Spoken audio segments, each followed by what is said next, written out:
السلام علیکم ورحمۃ اللہ وبرکاتہ۔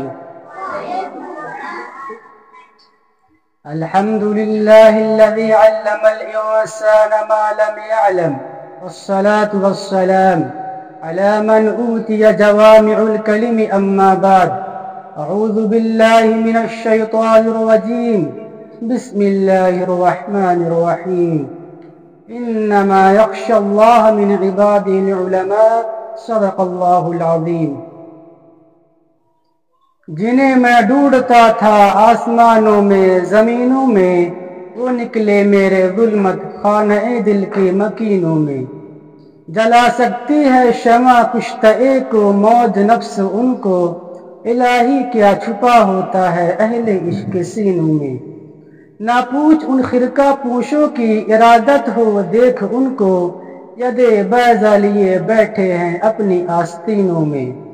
محترم حضرات سامعین کرام، آج میں ان یاران باصفا، شہیدان عشق وفا، وارثان بلال اور عشاق نبی کی تذکرے کی سعادت حاصل کر رہا ہوں، جن کا قلب و جگر نبی کی عظمت سے معمور تھا، جن کا دل عشق نبی سے شرسار تھا، جن کے چہرے پر عدم و استقلال کی کرنیں جلوہ فگن تھی، جنہوں نے اہل جہاں کو عشق نبی کا درس دیا، صنف انسانی کو محبت کا پیغام سنایا، جنہوں نے امت کو نبی سے درس دیا، صنف انسانی کو محبت کا پیغام سنایا، جنہوں نے امت کو نبی سے پیار کرنا سکھایا، عشق نبی کا طریقہ بتایا، محبت نبی کا راستہ دکھلایا، جن کو دنیا علماء دیوبند کہتی ہے۔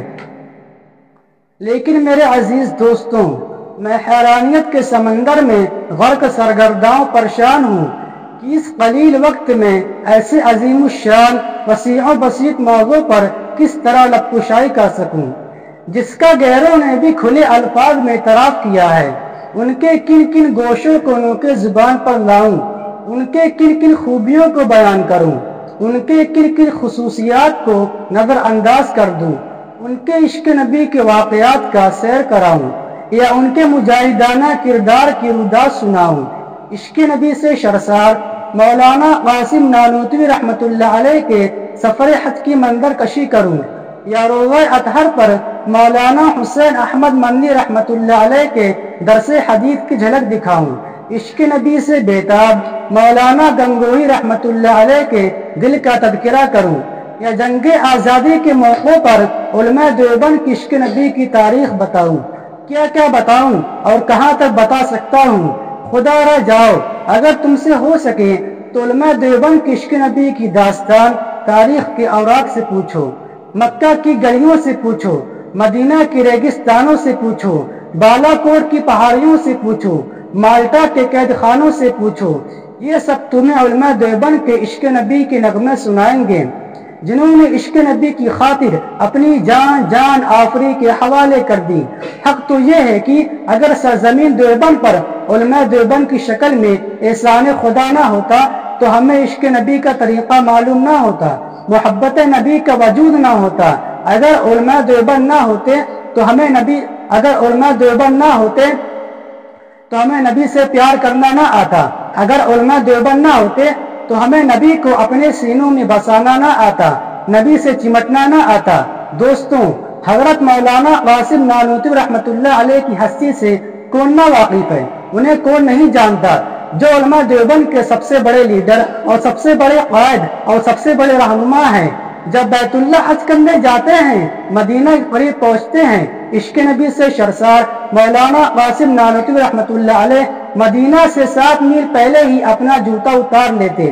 کسی نے کہا، حضرت یہ پتھریلی زمین ہے، پیروں کو پتھر لگیں گے، پیروں کو تکلیف ہوگی، پیروں میں زخم آ جائیں گے۔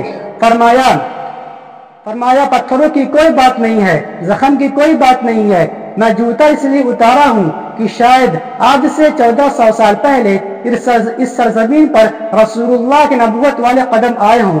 نانوتوی کا گستاخ جوتا کہیں رسول اللہ کے قدموں پر نہ آ جائے۔ اللہ اکبر، کیا عشق رسول تھا۔ اور ایک موقع پر حضرت مولانا قاسم نانوتوی رحمۃ اللہ علیہ کو انگریز گرفتار کرنے کے لیے آئے تو 3 دن روپوش ہو کر باہر نکل گئے۔ کسی نے کہا حضرت آپ 3 دن کے بعد باہر نکل آئے، ابھی تو آپ پر وارنٹ بھی باقی ہے، انگریز آپ کو پھانسی دے دے گا۔ حضرت نے عجیب بات فرمائی کہ میں 3 دن گرفتاری کے خوف سے نہیں چھپا تھا، مجھے جان کا کوئی خطرہ نہیں، مجھے جان کی کوئی پرواہ نہیں، اس کا کوئی غم نہیں، انگریز پکڑے یا سزا دے دے، میں اب ہرگز 3 دن روپوش نہیں ہو سکتا۔ فرمایا خدا کی قسم 3 دن بھی روپوش نہ ہوتا اگر غار میں میرا پیغمبر 3 دن نہ رہا ہوتا، کہیں پیغمبر کی یہ سنت چھوٹ نہ جائے۔ اللہ اللہ، کیا عشق تھا رسول کا، کیا جذبہ تھا اتباع سنت کا، کیا شوق تھا تقلید پیغمبر کا۔ وما علینا الا البلاغ المبین۔